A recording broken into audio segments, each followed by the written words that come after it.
Welcome to the Anxiety Coaches Podcast, a relaxing and informative show where we explore anxiety, panic, and PTSD, sharing how you can overcome them for life.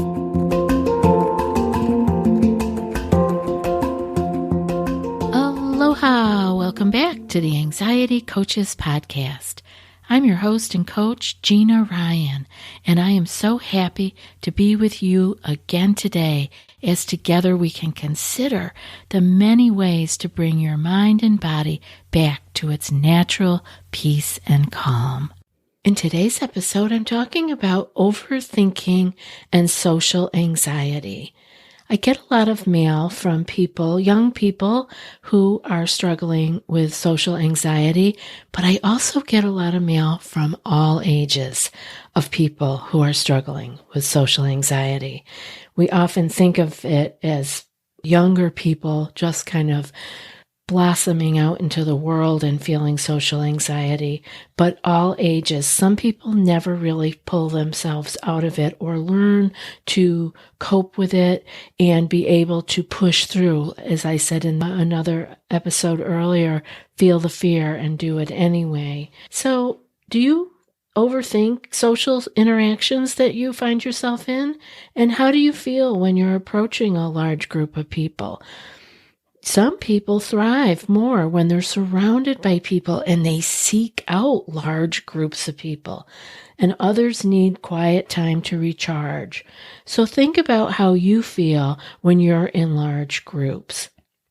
It's common for our thoughts to get a little erratic or to speed up in social situations because we're paying attention to so many different things. The larger the crowd, the more there is to pay attention to, and for so many people, this can be overwhelming.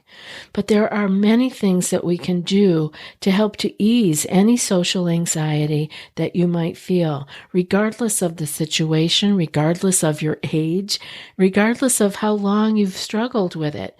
Maybe you didn't have social anxiety in the past, but it pops up here and there, depending on the situation. So we can all use some good strategies for when the social anxiety may arise for us. I consider myself an introvert, and so I am one of those people who I can go out with groups of people. I can feel very comfortable actually in a large group of people, but I need to have downtime. I need to have time where I am alone. I can sort through my thoughts. And if I don't get that, then I can start to feel uncomfortable in big settings because I am not on top of my game. So it's almost like being real hungry or something and trying to go out and have a good evening. Like you wouldn't be feeling right because you were struggling with hunger. So same thing with rest, and with people who are more introverted, they need a little bit more time to themselves so that they can feel on top of their game and be out there in the world. So here are some strategies to help to just kind of minimize those fears that might come up. The first one is that I'd like you to consider being really curious about the fear. It's when we are afraid of it that we get ourselves stuck in the loop. But if you could look at it with curious eyes, it might change it up a little bit. Is there something that's specific in the group or in the event that you're afraid of that might happen? Or is it just a general feeling? And so I want you to consider your feelings when you think about an upcoming social situation.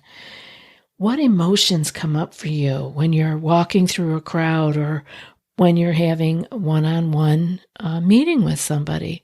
See if there's a difference. And we can only do this, again, is if we are being aware of where we are, what we're doing, and how we are feeling. You can begin to notice the differences and maybe start to make some connections that you hadn't made before. Another idea is for you to get really rational. Sometimes when we are nervous or we're feeling anxiety, we're totally irrational. There's just the fear thoughts going on. But if you can get real rational, you can't really predict the future, right? You can't. You don't know rationally, you can't say what's going to happen in the future. So bring yourself back to earth. Bring yourself back to the present moment and acknowledge that you can choose to actually think that this might be a good experience. Again, like in the last episode, tell yourself a different story. Or you could actually choose to assume that it's going to be all negative. And the reality is you can handle either one. If it's really negative, you can handle it. And obviously, if it's a really positive experience, you will enjoy that also. But just know it doesn't matter which one happens. You can handle it. But why suffer twice by worrying about it beforehand or dreaming it up, right, so to speak, and then also going through the situation? Assume that it might be a good experience. Tell yourself that new story. The third one I have for you is I would love you to pull up your compassion. All moments, any moment in time is a good time for you to be compassionate with yourself. You don't gain anything by beating yourself up. The world will do that for you. There are probably many people around you that will correct you and do that for you. You have to give yourself a break. Now, you don't give yourself a break to just lay around all day. You know what I'm talking about. Stop beating yourself up about things that you cannot control. Be compassionate. Give yourself a break if you are just practicing and learning new ways of being in a social setting. Don't expect a miracle overnight. Give yourself a pat on the back for even showing up. The fourth one is try to find a buddy, a friend, someone who understands what you're going through, to go to some social situations with you. You and your friend will have a stronger bond by going through this together, and you'll actually probably have some fun together. And you will also have the chance to embrace some of that social setting with a new energy. When you can move past this fear of getting there and doing something different and new, you can expand your horizons even further. You'll continue to grow your self-compassion by moving through the fear little bits at a time and staying curious about it rather than freaking out, going into the old story, and totally shutting down or shying away from anything that might be out of your comfort zone. And when you need to recharge and be alone, do it. Do not feel shame or guilt about the fact that you need to rest and recharge. When you truly believe that you're worthy, you will find many of your common irrational fears begin to fade away. As these fears begin to dissipate, you will find yourself feeling more open and more willing to have new experiences and adventures. I know this on a personal level, so I know that you can do it too. Now, I have more for you, but I wanted to talk to you about today's sponsors first. We have Vegamore with us. Oh my goodness. Vegamore is exactly what I was needing.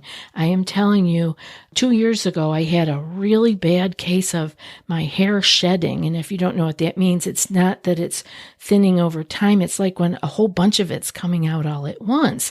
And so I was looking for products that I might need to use to help that. It happened because I had had a really high fever for a long time. And so 2 or 3 months later, your hair begins to shed because of that trauma that your body had with the fever. So I was looking for something. And what is it now that it was available that I'm loving using is this Vegamore. It is 100% vegan, and it takes a clean and holistic approach to hair health that leverages smart botanicals, and it really promotes thicker, fuller, longer-looking hair. Vegamore products are an essential part of my daily hair care routine now. I am telling you that it is so easy to use this because you shampoo and condition your hair anyway, but now I am just using one that is extremely important for the health of my hair. All Vegamore products are 100% vegan and cruelty-free and never contain parabens or hormones. I've been using the Vega more and I already love it. And I think that you will like it too. This is really about the health of your hair. So start a journey to longer, fuller looking hair. Go to vegamore.com/ACP and use code ACP to save 20% off your first order. That's vegamore.com/ACP and use code ACP to save 20% off at vegamore.com/ACP. And we have Calm with us. It's the new year, right? And this means that we've all got exercise on the brain, right? Everybody's working out. But really what you need is to exercise your brain. Resolve to strengthen your mind with a mindfulness practice. And just like a new gym routine, you may need a little help from a trainer, and that's where Calm comes in. We're partnering with Calm, the #1 mental wellness app, to give you the tools that improve the way you feel. Clear your head with guided daily meditations, improve your focus with Calm's curated music tracks, and drift off to dreamland with Calm's imaginative sleep stories for children and adults. If you go to calm.com/ACP, you'll get a limited time offer of 40% off a Calm premium subscription, which includes hundreds of hours of programming, and new content is added every week. Over 100 million people around the world use Calm to take care of their minds. Sleep more, stress less, live better with Calm. For listeners of the show, Calm is offering a special limited time promotion of 40% off a Calm premium subscription at calm.com/ACP. Go to calm.com/ACP for 40% off unlimited access to Calm's entire library. That's calm.com/ACP. So here we are back at avoiding overthinking for things such as social anxiety and general anxiety, because we are all prone to overthinking. If anybody who's listening to this show is probably somewhat of an overthinker. It's how we get ourselves into trouble with anxiety for sure. Do you ever try to write your thoughts down, but they seem to come too quickly for you? Do you have that feeling of overwhelming thoughts frequently? You might. How much time do you spend ruminating? How much time do you spend looking back at the past over and over again? Well, imagine a day where you take each moment as it comes and don't think about past moments. Imagine going to sleep at night without replaying all the wrong things you said that day. That was a real bugger for me back in the day. I would lay there and I would go over and over conversations that should have gone a different way, what I could have said, what I should have said. Oh my, that was a big one for me. And so I know that you can break free of this. This freedom is totally possible by practicing some new things and applying some principles, new principles to your daily life. We all have a little nagging voice in the back of our head that can tend to narrate the negative things regularly. You know, it can convince us of all kinds of things, that it knows what other people are thinking, especially what they're thinking about us. Well, that's mind reading. That is not possible. And then when you start believing those things, you're only creating more stress and destruction in your own life. So instead of replaying each conversation you've ever had, start to focus your attention on the present moment. Bring yourself back to right where you are, right here, right now. You're listening to me. When we remember the past, typically we see more of the negative than the positive. So we can learn to let go of the past. It's okay. It's really a good thing to do. It's okay to let go of the past. It's gone. So what conversations or behaviors do you think about when you're replaying negativity in your head? Are there people that you avoid because you're afraid of what they might think of you? This is a big one for people. Again, that can begin to play into social anxiety. Now is the moment where you can let yourself let go of all those things and move forward. You don't need to ruminate over the past. It actually can become a bad habit. And it's like a routine you get into. A certain thought or a certain person pops into your head and you go directly into the old rumination. Are there memories that make you sad or angry, or are there things that you're worried about for the future? You can begin to let these things go by releasing regrets and turning them into a tool for positive growth. Why do you want to let them go? The first thing is that because you can't change what happened. It's already gone. It happened. This is a place where you can accept. So, here's some strategies that you can use. First, you can get curious about exactly what it is that you're regretting. Again, there's that word curious. We want to stay curious. Is like being like a baby, just everything is brand new. So look at it with new eyes. Do you regret old relationships or decisions, maybe behaviors you've done? These regrets can cause the most distress and are important to see them clearly so that you can let them go. Because what we don't acknowledge, we cannot change. You could write about these big regrets.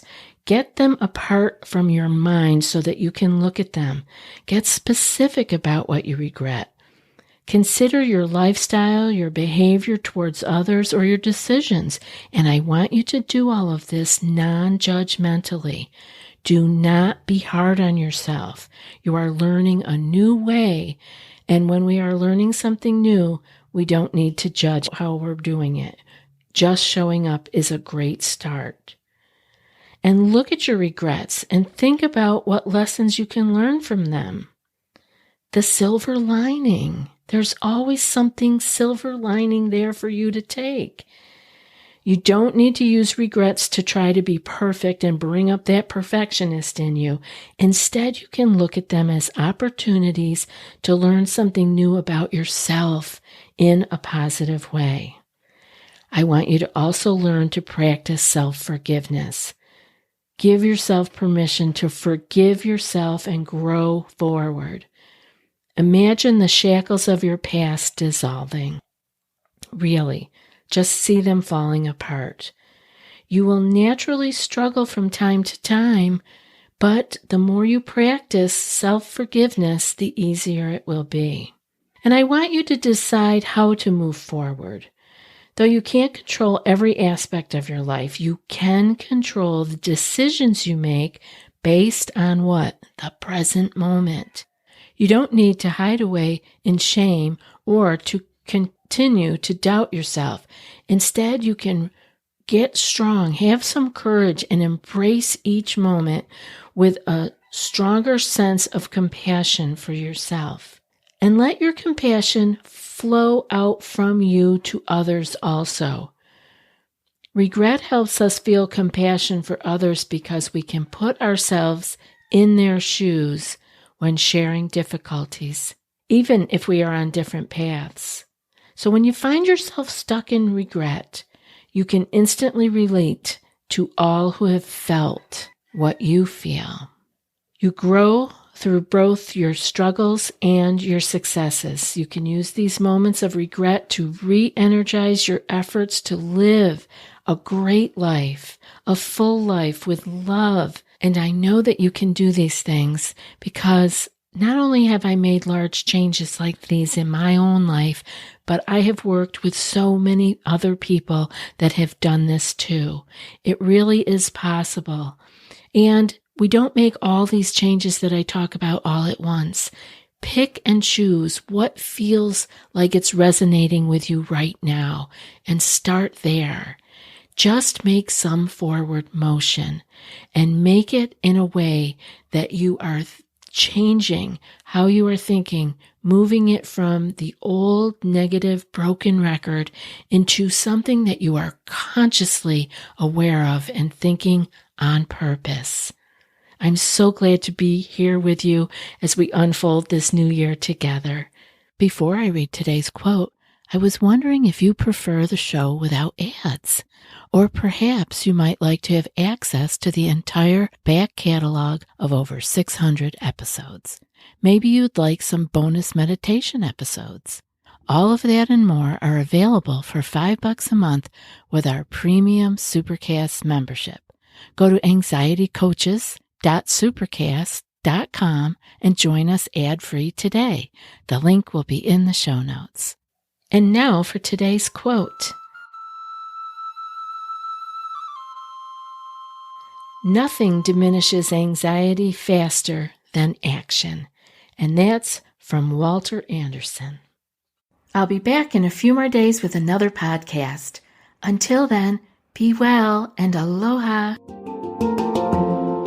Thanks so much for joining us for today's episode of the Anxiety Coaches Podcast. Find more information at theanxietycoachespodcast.com.